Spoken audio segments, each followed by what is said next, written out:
Graça e paz, meus irmãos, boa noite. Como é que vocês estão? Bem, graças a Deus. Essa semana, a minha esposa estava ouvindo um estudo do pastor Hernandes Dias Lopes, para fazer um estudo em casa para as mulheres, e ela falou, esse estudo aqui, um irmão da igreja pregou lá esses dias. Ele copiou do Hernandes. Eu falei, quem é original nessa vida? Nós temos que andar em cima de ombros de gigantes. E eu falei, você está aí ouvindo o mesmo estudo para pregar para as mulheres, né? E esse estudo de hoje, que eu acho que eu vou começar a fazer ele também é copiado de um livro do Jerry Bridges, Disciplina da Graça. O mês passado eu li esse capítulo e eu fiquei com vergonha do meu cristianismo.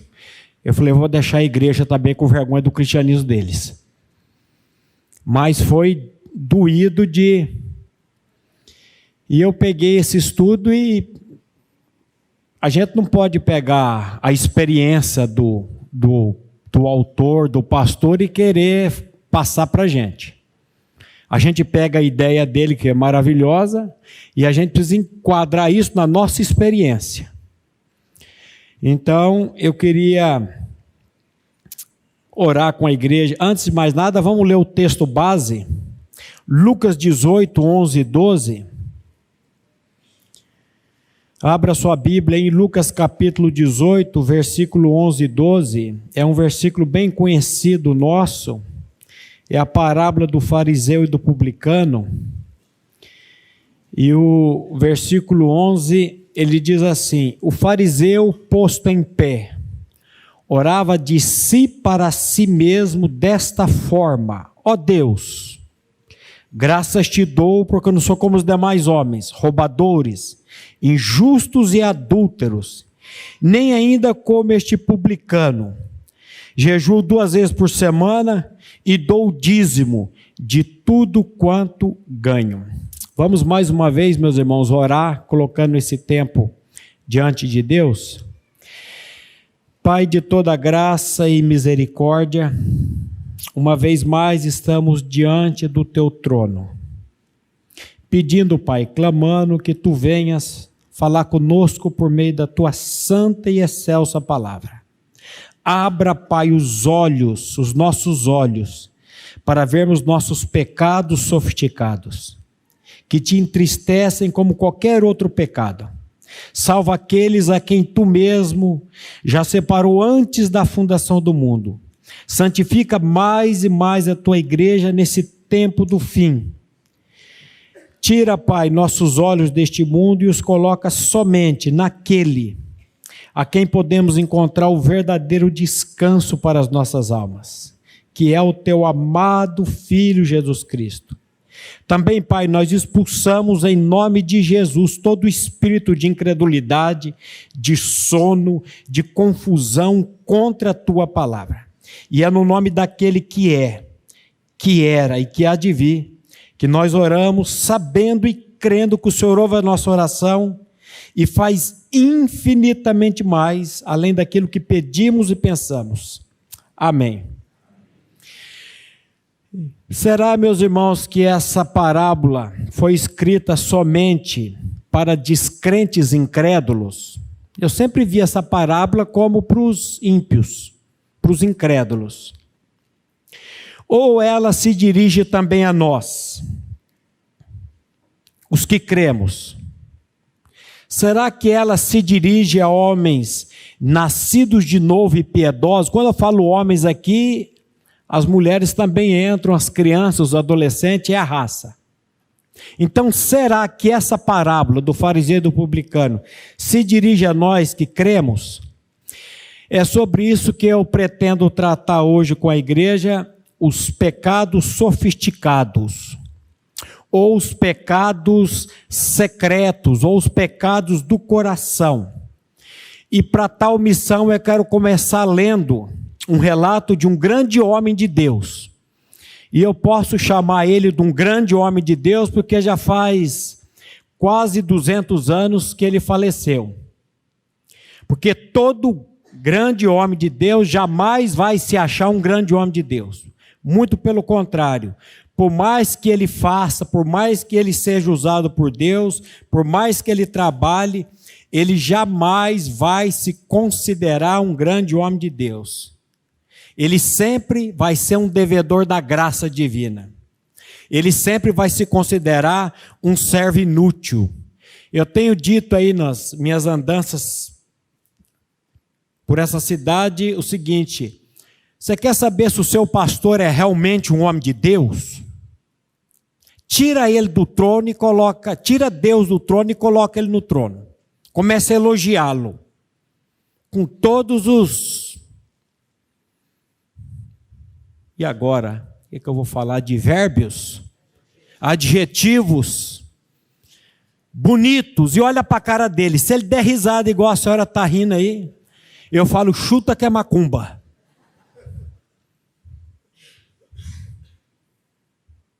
Tira Deus do trono e coloca ele no trono e olha para a cara dele. Como é que ele vai ficar? Se ele vai começar a inchar igual um sapo, ou se ele vai baixar a cabeça e vai dizer, como Paulo disse, eu sou o que sou pela graça de Deus, minha irmã. Se Deus me usou, é a glória dele e louvado seja o nome dele. Então, eu quero ler esse relato desse grande homem de Deus.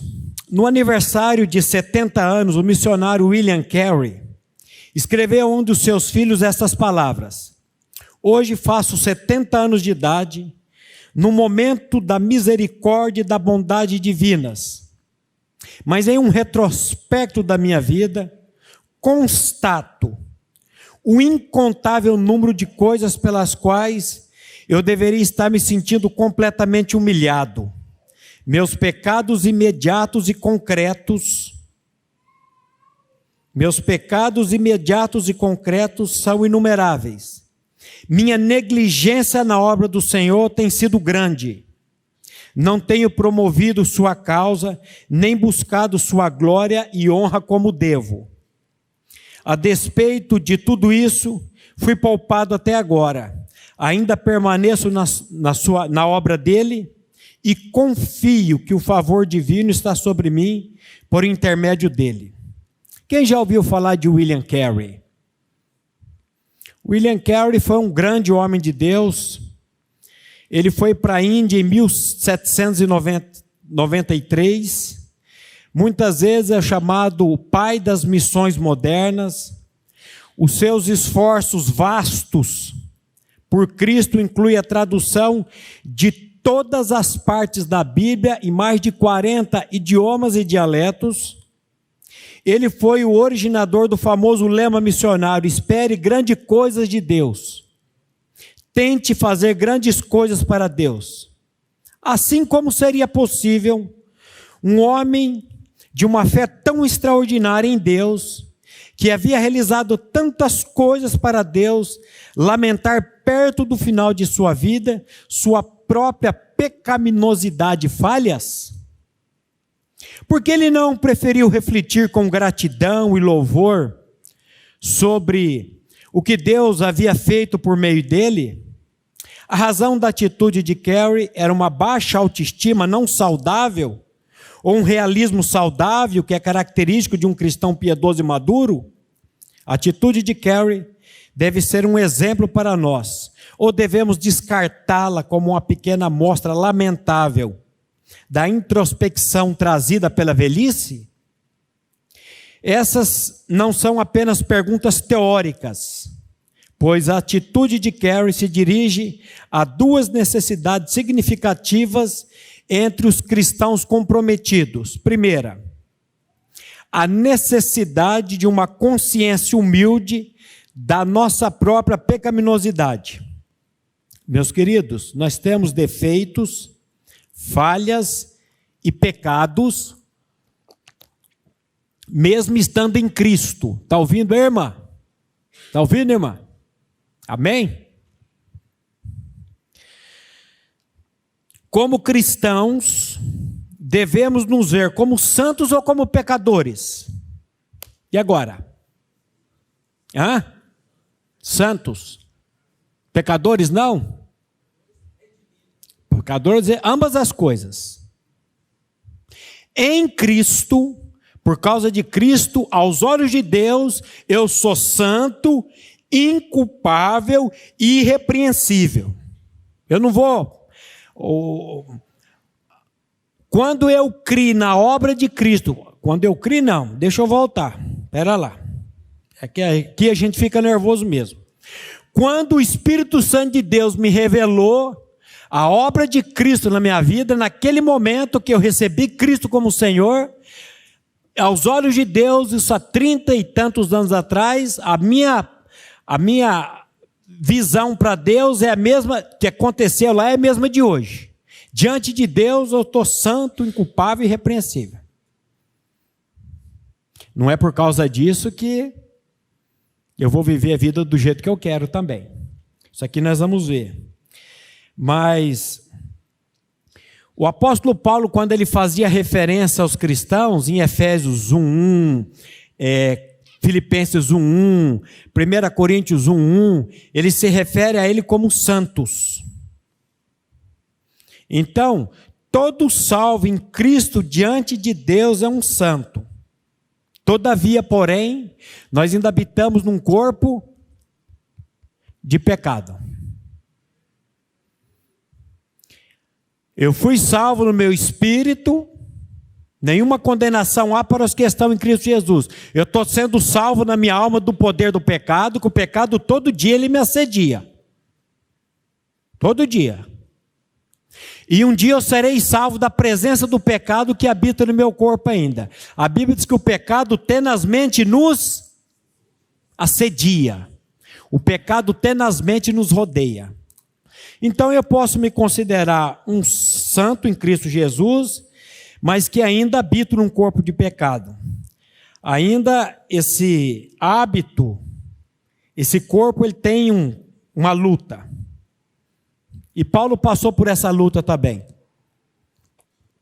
Parece que quanto mais próximo de Cristo ele chegava, mais indigno ele se sentia. Em 1 Coríntios capítulo 15, versículo 19, 55 depois de Cristo é o ano aqui provável, ele diz assim: porque eu sou o menor dos apóstolos, porque nem mesmo sou digno de ser chamado apóstolo, pois persegui a igreja de Deus. No ano 57 depois de Cristo, em Romanos 7:18, o apóstolo Paulo nos diz assim: porque eu sei que em mim, isto é, na minha carne, não habita bem nenhum, pois o querer o bem está em mim, não porém o efetuá-lo. Olha a luta desse homem. E no ano 60 depois de Cristo, em Efésios 3:8, ele nos diz assim: a mim, o menor de todos os santos, me foi dada esta graça de pregar aos gentios o evangelho das insondáveis riquezas de Cristo. A mim, o menor de todos os santos. E cerca do ano 63 depois de Cristo, em 1 Timóteo 1,15, Paulo nos diz assim: fiel é a palavra e digna de toda aceitação, que Cristo Jesus veio buscar, que Cristo Jesus veio ao mundo para salvar os pecadores, dos quais eu sou o principal. Se eu tivesse lá, eu ia dizer: não, Paulo, você está equivocado. Você foi, Paulo, porque agora você é uma nova criatura em Cristo Jesus. O crescimento de cristão, o pastor Glênio já disse aqui, é igual ao rabo de cavalo. Como é que rabo de cavalo cresce? Para baixo. Quanto mais perto da luz você chega, mais indigno, mais miserável, a cada ano, se você não está crescendo na sua vida cristã e indignação contra você mesmo, cuidado que seu cristianismo pode ser falso. Cuidado que seu cristianismo pode ser falso. A primeira necessidade, então, até eu já esqueci, de uma consciência humilde da nossa própria pecaminosidade. E a segunda necessidade é de uma aceitação da graça maravilhosa, da graça divina em nosso favor. Ah, meus irmãos, se não fosse a graça de Deus na minha vida. Ah, se não fosse a graça de Deus. Apesar de toda a consciência de pecado que Paulo tinha, ele disse: eu sou o que sou pela graça de Deus. E a graça de Deus para comigo não foi vã. Antes eu trabalhei mais do que todos, todavia não eu, mas a graça de Deus em mim. Então nós somos devedores à graça de Deus diariamente. Talvez tenhamos adquirido um farisaísmo em nossa vida cristã, por não sermos culpados de certos pecados, como imoralidade, ou a gente não cometer nenhum pecado grosseiro. Podemos até começar a nos sentir um tanto bem em relação à nossa vida cristã. Quando pensamos assim, corremos o risco de nos tornar como o fariseu da parábola. Afinal de contas, eu creio na doutrina correta. Eu creio na doutrina do novo nascimento. Eu creio na minha inclusão nele. Eu leio os livros certos. Dou curso de educação de filhos à maneira de Deus, há tantos anos. Dou curso de casais, discipulado. Eu faço tantas coisas. Eu não sou igual há muitos esquentadores de banco aqui dessa igreja. Tem esquentador de banco aí nessa igreja? Eu não sou como você. Eu trabalho, eu faço. Olha como é que o negócio é sutil. Olha como é que o negócio é sutil. O texto lido dizia assim: o fariseu, estando em pé, orava sobre si mesmo, dizendo: Deus, graças te dou, porque não sou como os outros homens, ladrões, malfeitores, adúlteros, nem como este coletor de impostos. Jejuo 2 vezes por semana e dou 1/10 de tudo quanto ganho. O fariseu, ele era ortodoxo nas suas convicções e ele era comprometido em suas práticas religiosas. Ele teria correspondido muito bem ao triplo discipulado. Primeiro, jejuava 2 vezes por semana. Disciplinas espirituais. Era disciplinado. Segundo, não era ladrão nem malfeitor. Obediência. E terceiro, dava 1/10 dos seus ganhos. Serviço. Usando aqui uma terminologia, sabe aquela coisa do dia bom, do dia mal, da semana bom, da semana mal? Nós podemos dizer que ele sempre estava numa semana top. Ele estava sempre numa semana boa. Mas ele tinha um defeito fatal. Qual era o defeito dele? Ele se orgulhava da sua própria justiça. Diferentemente do fariseu, o coletor de impostos estava dolorosamente ciente da sua pecaminosidade. Ele não apenas pediu perdão por certos pecados, ele suplicou por misericórdia como um pecador. No original, no idioma original, o texto diz: tem misericórdia de mim, o pecador.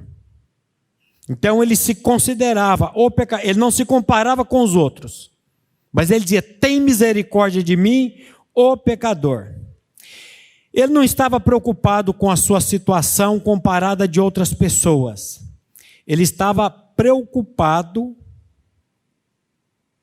com a sua situação em relação a um Deus santo, justo e bom. Lembre-se que Jesus, quando ele contou essa parábola, ele contou a um grupo específico de pessoas, lembra? Lucas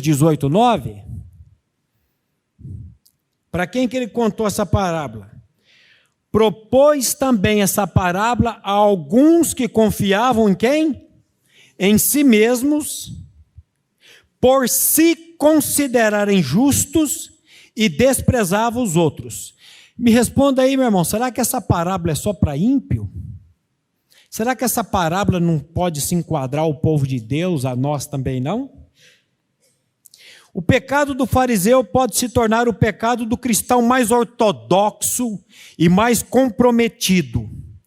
Uma grande parte do nosso problema como cristãos evangélicos é termos definido o pecado em suas formas mais óbvias, formas das quais não somos culpados. O que mais vem à nossa mente são pecados como imoralidade sexual, embriaguez, mentira, traição, roubo, assassinato.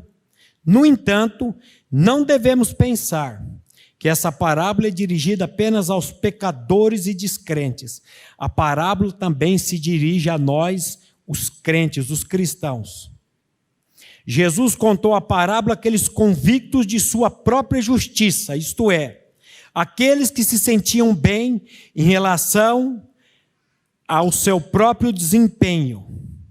À medida que nos comparamos com a sociedade à nossa volta, e com cristãos que não são tão comprometidos quanto nós, também somos capazes de nos tornar convictos da nossa própria justiça. Quantos de nós aqui não dizemos, eu não sou como fulano ou beltrano? A minha família não é igual à família de fulano e beltrano. Os meus filhos não vão aonde os filhos de fulano e beltrano vão.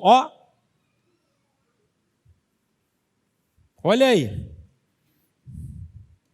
Quando nós dizemos, eu não sou como os demais homens, sabe o que nós estamos dizendo? Eu sou melhor do que ele. A minha família é melhor do que ele. E nós precisamos ter a ciência de que se eu sou alguma coisa e se a minha família é alguma coisa, é por causa da graça e da misericórdia de Deus, não é por causa do seu desempenho. Não é por aquilo que você faz ou deixa de fazer. É somente por causa da graça de Deus. E eu dou graças a Deus por todos os pecados que as minhas filhas cometeram, os deslizes, as coisas que elas tiveram, para ver que elas são tão dependentes da graça de Deus como eu. E dou graças a Deus pelos meus pecados também. E hoje eu vou citar uns aqui e vou pedir para você também aí levantar a mão. Se você tiver coragem de levantar. Às vezes nós focamos mais nos pecados cabeludo, pecado careca, pecadinho, pecadão, sabe? A gente fica nessa coisa aí. Os pecados sofisticados são pecados de pessoas decentes, pecados que cometemos de modo regular e constante, sem perder nossas posições como pastores, diáconos, presbíteros, professores de escola dominical. Quais são alguns desses pecados sofisticados? Em um autoexame, sendo bem sincero, um dos primeiros que vi em minha vida é a tendência de julgar outras pessoas e de falar de modo crítico sobre elas, principalmente dos fracos na fé. Meus irmãos, tem uma coisa que eu não aguento, é ver irmão velho aqui da igreja se comportando como criança. Com as atitudes, sabe a criança quando faz birra para a mãe? Você já viu criança fazendo birra no mercado, querendo coisa? Não é feio? De vez em quando eu vejo uns crentes velhos aqui, não fazendo birra, mas com as atitudes eu falo, não. E muitas vezes eu não falo com a boca, mas eu fico com aquilo no coração. Eu fico guardando aquilo no coração. E a crítica vem. Alguém aqui mais tem esse pecado? O pecado de julgamento? Levanta a mão aí, meu irmão. Que bom que você tem esse pecado de julgamento também. Quantas vezes, meus irmãos, ou você foi e Maria vai com as outras, né? Quis dar um de espiritual aí. Mais um pecado que você cometeu. Quantas vezes nós enxergamos os pecados, só aqueles pecados mais flagrantes na vida do outro, sabe aqueles pecados, os pecadão? Que nós podemos chamar de pecado trava. Mas esquecemos do pecado cisco que está no nosso olho. Jesus falou sobre ele, lá em Mateus capítulo 7, versículo 1 a 5. Olha como é que Jesus diz aqui. Mateus 7, 1. Não julgueis para que não sejais julgados. Pois com o critério com que julgardes, sereis julgados. E com a medida com que tiverdes medido, vos medirão também. Por quê? Por quê? Porque vês tu o argueiro no olho do teu irmão, porém não reparas a trave no teu próprio? Como dirás a teu irmão, deixa-me tirar o argueiro do teu olho, quando tens a trave no teu? Hipócrita, tira primeiro a trave do teu olho, então verás claramente para tirar o argueiro do olho do seu irmão. Esse dia eu estava estudando, fui pesquisar na língua grega, essa palavra trava significa viga de sustentação. Olha o que Jesus está dizendo. Ele começa, não julgueis para que não sejais julgados. Aí ele fala, que a medida que você medir o teu irmão, vai ser a medida que Deus vai usar para medir você. E como que eu, não sei você, como que eu gosto de ficar olhando a trave do olho do outro? O cisco do olho do outro. Aliás, é a trave, né? Porque o cisco está no meu. Ele fala, escuta, no meu está a trave. Ele fala, você está procurando um cisco no olho do outro, mas tem uma trave no seu, hipócrita. Então, por que nós nos comparamos? Porque nos julgamos melhores do que os outros, superiores aos outros. E aí vai, meus irmãos. Esse é aparentemente um pecado tão aceitável entre os cristãos. Que pecado? Pecado de julgamento. Que sequer reconhecemos, a não ser que seja flagrante e sempre em outra pessoa. Porque você não vai ver em você. Você vai ver no outro. Meus irmãos, nós precisamos, pela graça de Deus, aprender a parar de julgar os outros e deixar esse julgamento para Deus. É fácil? Não é. É a graça para mover isso. Olha como que a Bíblia nos instrui lá em Romanos 14, versículo 4. Olha o que o Espírito Santo, através de Paulo, está dizendo aí. Quem és tu? Abre aí. Romanos 14, 4. Quem és tu? Quem és tu? Tira o tu. Quem é você? Tira o você. Quem sou eu? Que julgas o servo alheio? Para o seu próprio Senhor está em pé ou cai, mas estará em pé, porque o Senhor é poderoso para o suster. Meus irmãos, um espírito de julgamento é um pecado cometido com demasiada frequência por cristãos comprometidos. Estamos falando algum exagero aqui? Porque eu tenho esse pecado, eu estou aqui confessando para a igreja. E volto a dizer, muitas vezes eu não falo, mas eu fico com aquilo lá no coração. Precisamos aprender, reconhecê-lo, como de fato ele é um pecado. Julgar os outros é pecado. É um pecado. Pecado grave. Um espírito de julgamento geralmente se reflete em uma fala crítica sobre outras pessoas. Precisamos começar a fazer essa oração de Davi, do Salmo 141, versículo 3. Abra aí a sua Bíblia no Salmo 141, versículo 3. Olha a oração de Davi. Guarda esse texto aí para você começar a fazer essa oração. E eu também. Põe guarda, Senhor, a minha boca, e vigia as portas dos meus lábios. Eu quero que você faça essa oração junto comigo.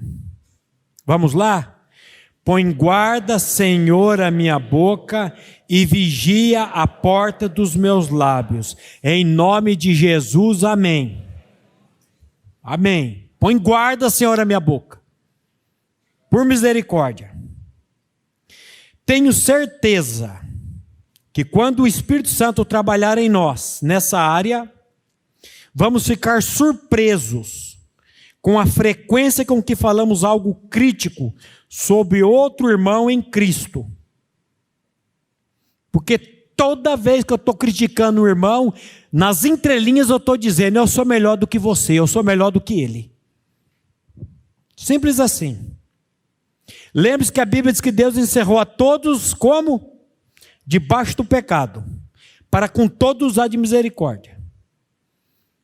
Então, ou nós estamos debaixo da graça e da misericórdia de Deus, ou a gente vai começar agora a querer achar que nós somos alguma coisa. O que Jesus fazia quando ele era injuriado? Ele não injuriava. Quando ele padecia, não ameaçava. Antes entregava-se àquele que julga retamente. Precisamos aprender a entregar as nossas vidas, os nossos julgamentos para Deus.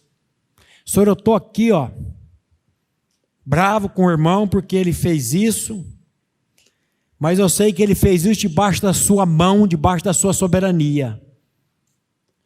Eu acho que o Senhor está usando ele para tratar comigo. Ah, se nós tivéssemos essa reação, meu Deus do céu. Fortemente semelhante à fala de julgamento é a fofoca. Aquele ato interminável de contar e passar adiante os pecados e infortúnios de outras pessoas. Nós aparentemente temos um prazer perverso em sermos aqueles que trazem más notícias sobre as outras pessoas. Você ficou sabendo, irmão? Você ouviu dizer? Quem tem esse pecado da fofoca, levanta a mão, irmão. Eu tenho esse pecado, de vez em quando eu passo as coisas. É menos. Ou como que a gente gosta de fofocar, falar da vida dos outros. Meu Deus do céu. Olha o que Salomão nos diz lá em Provérbios 17:9. Olha como é que esse homem nos adverte acerca da fofoca. Provérbios 17:9. Olha aí. O que encobre a transgressão, adquire. Essa palavra adquire promove amor. E guarda essa palavra aí que nós vamos tratar do amor. Não sei se vai dar tempo, mas nós vamos tratar do amor. Porque quando nós amamos com o amor de Cristo, nós não vamos julgar as pessoas, nós não vamos fofocar, e vai ser uma série de coisas. Mas olha aí, o que encobre a transgressão adquire amor.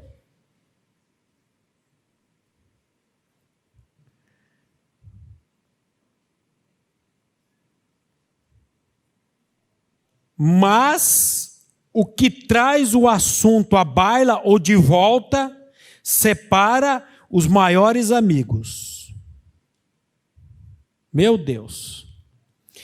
E Provérbios 20:19, ele vai falar sobre o mexeriqueiro, que é o fofoqueiro. Provérbios 20:19, a palavra de Deus nos diz assim: o mexeriqueiro revela o segredo.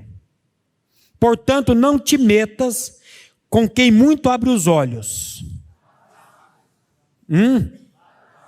Os lábios. O que eu falei? Olhos? E a letra aqui está grande. O mexeriqueiro, o fofoqueiro revela o segredo. Portanto, não te metas com quem muito abre os lábios. Tem gente que tem um desejo perverso de falar. Mas tem outra oração que eu quero que você faça também. É do Salmo 123, ou Salmo 139, versículo 23. Salmo 139, versículo 23. Essa oração aqui nós precisamos fazer ela diariamente. Salmo 139, versículo 23. Vamos juntos? Sonda-me, ó Deus, e conhece o meu coração. Prova-me e conhece os meus pensamentos. Vê se há em mim algum caminho mau e guia-me pelo caminho eterno. Olha que oração maravilhosa que o salmista está falando aqui. Sonda-me, ó Deus. Conhece o meu coração. Prova-me e conhece os meus pensamentos. Vê se há em mim algum caminho mau. Será que há algum caminho mau em mim? Será que há algum caminho mau em você? Muitos e muitos. E você não vai dizer isso, o seu Espírito Santo não revela. Por isso que ele diz aqui, ele pede para Deus mostrar. E guia-me pelo caminho eterno. Será que nós levamos Salomão a sério? Ou melhor, será que nós levamos o Espírito Santo de Deus a sério? Porque quem escreveu isso aqui não foi Salomão, foi o Espírito de Deus através de Salomão. E nós precisamos, pela graça de Deus, outra coisa terrível, que nós já tratamos aqui, Efésios 4, 29. O que o Espírito Santo, através do apóstolo Paulo, está dizendo aí em Efésios 4, 29. Eu quero que a igreja leia também, junto comigo, esse texto. Efésios 4, 29. Nenhuma palavra torpe saia da minha boca, da boca de vocês, mas apenas a que for útil para edificar os outros conforme a necessidade deles, para que beneficie aqueles que a ouvem. Então vamos ler de novo, que você, em vez de ler para nós, você vai ler, está diferente? Então vamos ler aqui trazendo para nós. Não saia da minha boca nenhuma palavra torpe, e sim unicamente a que for boa para edificação, conforme a necessidade, e assim transmita graça aos que ouvem. Meus queridos, torpe significa todo tipo de palavra destrutiva, todo tipo de palavra que eu profiro, que eu falo contra outras pessoas. Tem gente que pensa que palavra torpe é só palavrão, faz parte do pacote. Palavra torpe é palavra que não edifica. Palavra torpe, um dos significados dela também na língua grega é cais de porto, peixe podre. Tem gente que ele fala, mas a fala dele não edifica nada. É uma fala azeda, é uma fala ácida. É um voltado para o ego, é um voltado para o eu. E nós precisamos entender que, olha o que o texto está dizendo, não saia da vossa boca nenhuma. Quantas? Nenhuma o quê? Palavra torpe, palavra que não edifica. Então, nenhuma palavra torpe. Como que você reagiria se eu dissesse assim: eu não sou ladrão, mas eu roubo de vez em quando? Como é que você reagiria se eu dissesse assim: eu não sou adúltero, mas de vez em quando eu cometo adultério? O que você ia achar disso? Uma coisa ridícula, uma coisa inaceitável, Como é que um cristão fala uma coisa dessa? Sabemos que as proibições de Deus contra o roubo e adultério são absolutas, mas muitas vezes não achamos problemático pensar assim sobre a nossa fala, sobre a nossa ira, sobre a nossa injúria, sobre a nossa falta de perdão. Por que será? As Escrituras não permitem nenhuma fofoca, nem mesmo crítica, ou qualquer outra fala perniciosa, mesmo que o conteúdo da fala seja verdadeiro. Simplesmente não devemos dizer nada sobre outra pessoa que não gostaríamos que acabasse chegando aos ouvidos dela. Até mesmo uma crítica dirigida a alguém deve ter apenas o objetivo de beneficiar outra pessoa, e ela nunca deve ser proferida. Olha aí, irmão, não vou falar teu nome não. Em espírito de impaciência, em espírito de irritabilidade, ou com desejo de depreciar o indivíduo ou a outra pessoa. Apenas uma crítica honesta, que procede de um coração de amor, em um espírito de humildade, é capaz de edificar outra pessoa. Aí ela vai edificar. Assim, com que frequência não ofendemos com a nossa língua? No entanto, o verdadeiro problema não é nossa língua, mas o nosso coração. Lembra que Jesus disse que a boca fala o que o coração está cheio. Assim, não bastaria obter o controle da nossa língua, mesmo que isso fosse possível. Precisamos reconhecer o pecado no nosso coração. E aqui nós precisamos mencionar a obra que Cristo veio fazer. O que Cristo veio fazer nesse mundo? Fundar a religião? Tem 86 mil aí. O que Jesus veio fazer nesse mundo? Trocar seu coração. Se o problema está no coração, vamos trocar o coração. Lembra que o profeta Ezequiel diz lá no capítulo 36? Ele diz: dar-vos-ei um coração novo, tirarei de vós o coração de pedra, vos darei um coração de carne, porei dentre vós o meu espírito e farei com que andeis dos meus estatutos, guardeis os meus juízos e os observeis. Jesus Cristo veio a esse mundo não para fazer de você batista, católico, assembleano, ou seja lá o que for. Jesus Cristo veio para esse mundo para trocar o seu coração e fazer de você e de mim uma nova criação, uma nova criatura. E aonde foi que ele fez essa cisão? O que ele usou para fazer essa cirurgia? A cruz. Quando ele morreu lá naquela cruz, ele atraiu esse coração de pedra seu, esse coração de pedra meu, ele atraiu o nosso pecado no corpo santo dele, o nosso egocentrismo. Paulo diz: eu estou crucificado com Cristo e vivo não mais eu, mas Cristo vive em mim. Então Deus primeiro precisa trocar meu coração. Não tente parar de julgar, parar de fofocar, parar de fazer qualquer uma dessas coisas na força do seu braço, que você não vai conseguir. Pode voltar para a academia, pode malhar, pode tomar o whey protein da Dux, BCAA não sei da onde.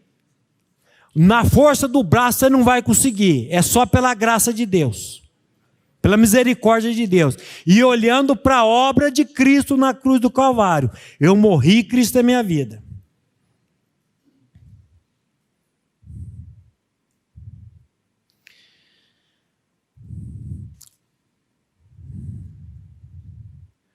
A mensagem deve ser clara. Deus fica triste com os nossos pecados sofisticados. Da mesma maneira que fica triste com a imoralidade sexual ou a desonestidade. Eu não estou sugerindo aqui que um assassinato é igual você guardar rancor ou ódio no seu coração. Eu não estou dizendo aqui que um adultério e uma cobiça estão no mesmo. São as consequências diferentes. Só que para Deus, Ele olha o coração.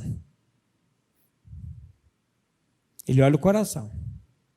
Porque o mesmo Deus que diz não adulterarás, é o mesmo Deus que disse não cobiçarás.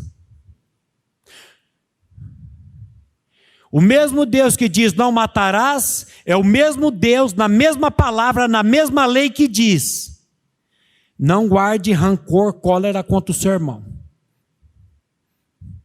Então você está vendo que a gente vai acostumando com esses pecados sofisticados. E, gente, você sabe que esse troço vai crescendo dentro da gente, né? A gente começa a ficar cego. A gente para de perder a sensibilidade pelo pecado, a gravidade do pecado. Um dos problemas com esses pecados sofisticados é que nos tornamos muito confortáveis com todo o conceito de pecado. Por pecarmos com tanta frequência, aprendemos a conviver com eles, contanto que não saia demais do controle ou se torne escandaloso demais. A gente fica ali no controle, né? Muitas vezes nos esquecemos quão sério é o pecado para Deus. Você quer ver qual que é a gravidade do pecado? Vamos pegar aqui 3 passagens das Escrituras que vão nos ajudar a mostrar a gravidade do pecado de pessoas que desobedeceram a ordem de Deus. Aliás, por que Moisés não entrou na Terra Prometida? Ele cometeu uma imoralidade sexual muito feia, que eu não posso nem dizer aqui, credo. Você sabe o que ele fez? Deus falou para ele falar a rocha, e ele estava com brabo, estava com raiva, ele foi lá e bateu na rocha, feriu a rocha. Da primeira vez, Deus mandou ele ferir. Da segunda, Deus mandou falar. Mas já tinha até funcionado da primeira, ele já estava cansado com aquele povo. De vez em quando eu vejo os irmãos aí, né, Hildo? Sofrendo com o povo. Hoje uma mãe me ligando, um filho com droga, e numa clínica e querendo que eu vou visitar e coisa. É BO para tudo quanto é lado, é tiro para tudo quanto é lado. Mas ele estava tão bravo que ele foi lá e feriu a rocha de novo. E por causa dessa desobediência, desse pecado, que pecado é o quê? Transgressão da lei. Você sabe as 3 definições bíblicas de pecado, né? Não crer em Jesus, tudo que não provém de fé e transgressão da lei. Mas a gente pensa na transgressão da lei naquela coisa terrível e esquece dos pecados. Vamos ler esses 3 textos aqui, Levíticos 16, 21. Arão porá ambas as mãos sobre a cabeça do bode vivo, e sobre ele confessará todas as iniquidades dos filhos de Israel, todas as suas transgressões. A palavra hebraica traduzida para transgressão significa rebelião contra uma autoridade. Assim Deus considera o nosso pecado, seja discreto, seja escandaloso, uma rebelião contra o seu governo soberano e sobre suas criaturas. Segunda passagem, 2 Samuel 12, 9 e 10. 2 Samuel 12, 9 e 10.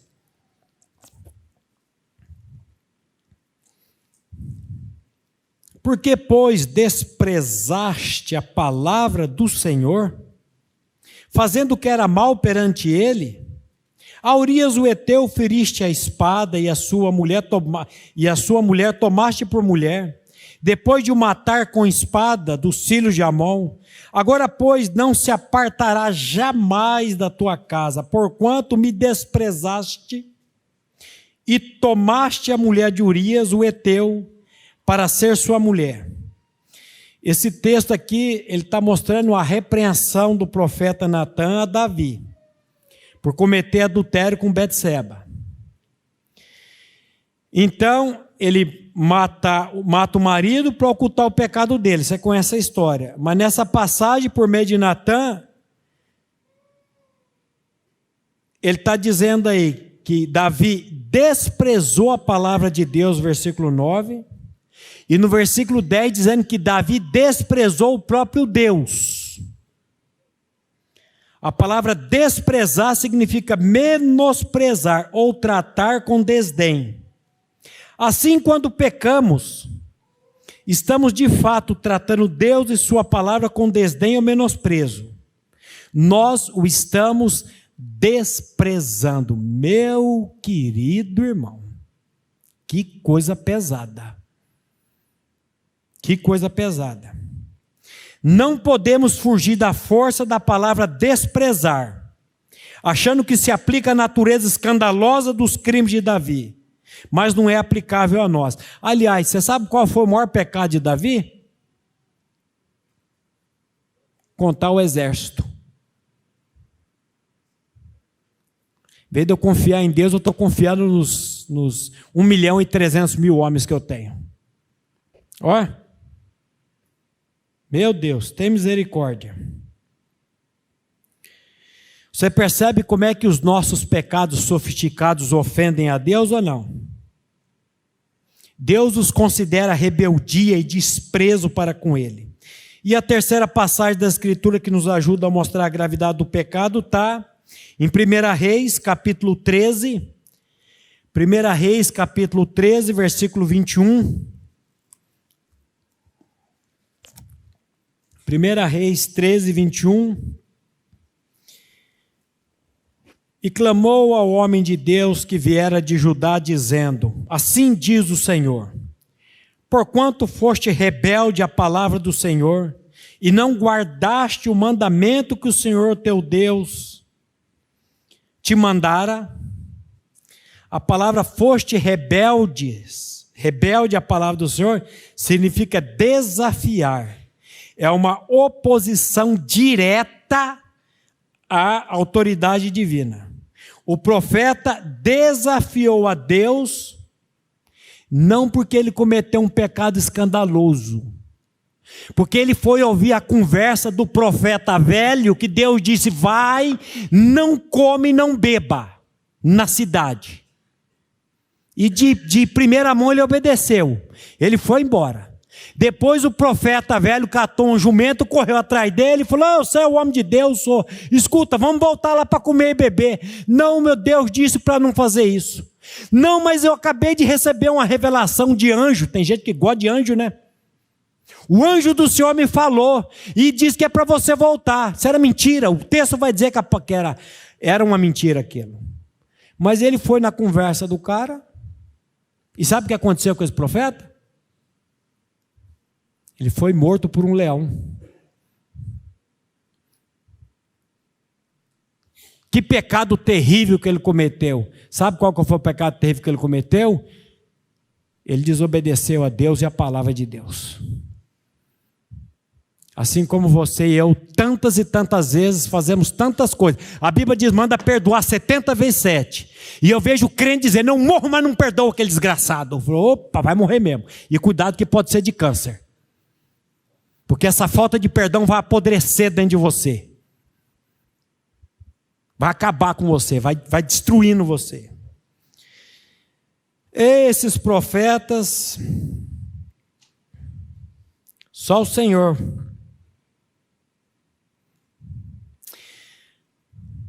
Lucas 21, 34. Quantas vezes, meus irmãos, nós não somos rebeldes a Deus e a sua palavra? Quantas vezes nós não desobedecemos as instruções de Deus? Olha um exemplo bom aqui, Lucas 21, 34. Olha o que Jesus está dizendo. Olhai, acautelai-vos por vós mesmos, para que nunca, que palavra pesada, né? Nunca.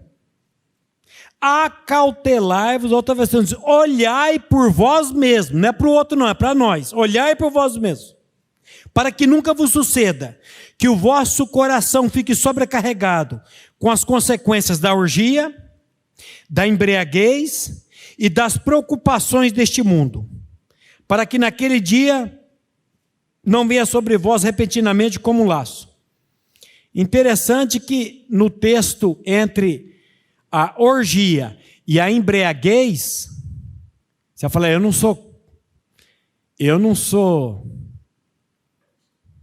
não cometo esse pecado. Desse pecado eu estou livre. Orgia, Deus me livre, credo, vou até bater na madeira. Embriaguez, que isso? Não bebo. Só que entre orgia e embriaguez, sabe o que está? Ansiedade, os cuidados desse mundo, meriminar. Quem é que é ansioso? Levanta a mão. Você sabia que você está em pecado, irmão? A Bíblia diz, não andeis ansiosos de coisa alguma. A Bíblia não fala para você não ficar. Não confunda, ficar com andar. A ansiedade vai vir. E quando ela vier? Eu vou ficar com ela, dando água para ela, alimentando ela? Quando ela aparecer, eu tenho que lançar sobre o meu Senhor.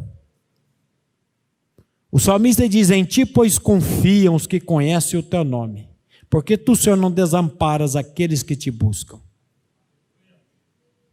Aquele que não poupou seu próprio filho, antes o entregou por todos nós, não nos dará juntamente com ele todas as coisas? Será que Deus não dá o que você precisa não, cara? Ou incredulidade? A ansiedade vai vir, mas eu preciso lançar sobre ele toda a minha ansiedade, porque ele está cuidando de mim.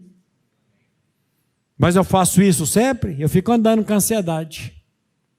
Eu fico andando com ela. E você sabe que a ansiedade vai levar você para onde, né? Sabe, né?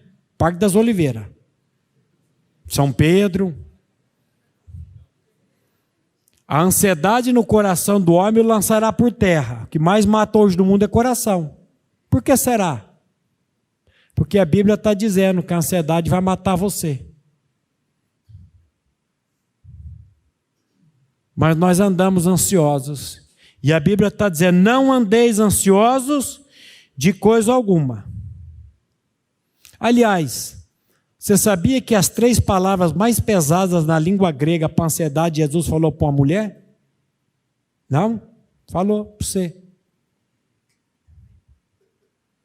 Você lembra quando Jesus chegou na casa de Marta e Maria? A Bíblia diz que Maria fez o quê? Quedou-se aos pés de Jesus e ficava ouvindo. E Marta agitava-se de um lado para o outro. Ensinei para minha filha, para minha neta, as 3 palavras na língua grega. Perispau.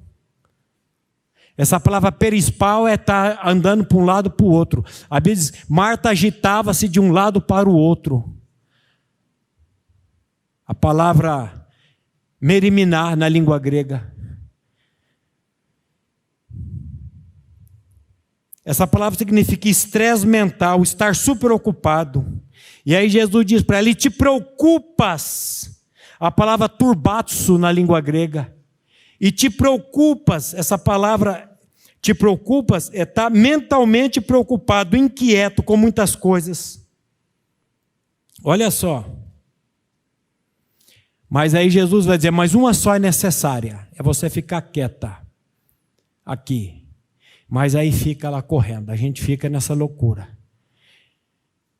E achamos que o pecado do outro lá é o pecadão. E a nossa ansiedade está contra a palavra de Deus que diz, não andeis ansiosos de coisa alguma. Eu falei as 3 palavras, né?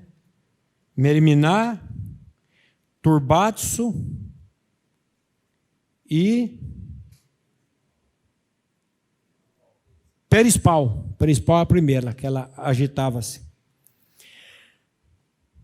Você é ansioso?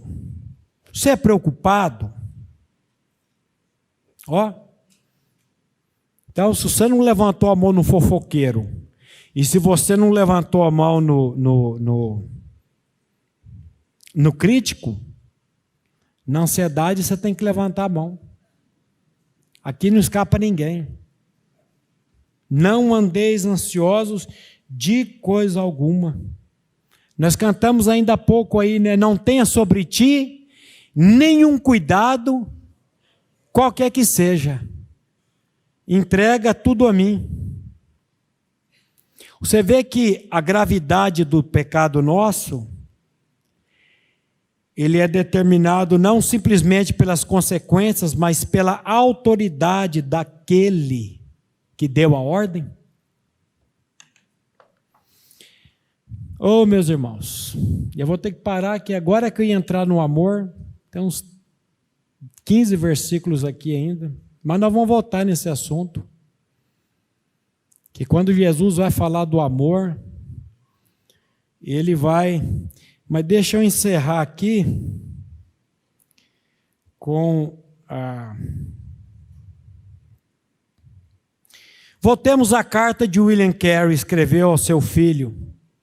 Carey foi objetivo e realista ao descrever sobre seus pecados concretos, que eram inumeráveis, ou foi apenas um introspectivo em excesso? Se ele não foi introspecto em excesso, ele era um exemplo de um cristão maduro, ou na verdade, era mais pecaminoso do que o evangélico típico de hoje? A resposta a essas perguntas já deviam ser óbvia para nós. Mas estamos dispostos à admissão humilde da nossa própria pecaminosidade como Carey? Não estou me referindo à confissão de pecados específicos no decorrer de um dia, mas de um reconhecimento da nossa própria pecaminosidade tenaz, o estado do nosso coração. John Owen, conhecido como príncipe dos teólogos puritanos, escreveu essas palavras em 1657. Os cristãos obedecem a Cristo como aquele pelo qual nossa obediência é aceita por Deus. Os cristãos sabem que todos os seus deveres são fracos, imperfeitos, incapazes de prevalecer na presença de Deus. Portanto, eles olham para o Cristo como aquele que leva sobre si a iniquidade dos seus atos santos. Iniquidade dos seus atos santos, que apresenta incenso às suas orações e que arranca todas as ervas daninhas dos seus deveres e torna essas coisas aceitáveis a Deus. Observe que Owen não fala sobre Cristo levar a iniquidade Owen fala sobre Cristo levar a iniquidade dos seus atos santos, isto é, a pecaminosidade até mesmo das nossas boas obras. Outro pregador puritano supostamente disse: até mesmo as lágrimas do nosso arrependimento precisam ser lavadas pelo sangue do Cordeiro. Meus irmãos, como que nós somos hipócritas e achamos que não somos? Só o Espírito Santo de Deus para sondar o nosso coração e para tratar conosco. Vamos orar? Pai, mais uma vez nós queremos te louvar e te agradecer pela tua palavra que nos confronta, pela tua palavra que continua viva e eficaz, e a nossa oração nessa noite, Pai, é que o teu Santo Espírito venha tratar com cada coração aqui, é para começar pelo meu, desses pecados sofisticados, Pai. Mostra a cada um de nós, Pai, a gravidade de cada um desses pecados que foram tratados aqui, porque antes de qualquer coisa, eles são uma desobediência à tua vontade e à tua palavra. Pai, trabalha os nossos corações, santifica a tua igreja, Pai, nesse tempo do fim. E Maranata, Senhor Jesus.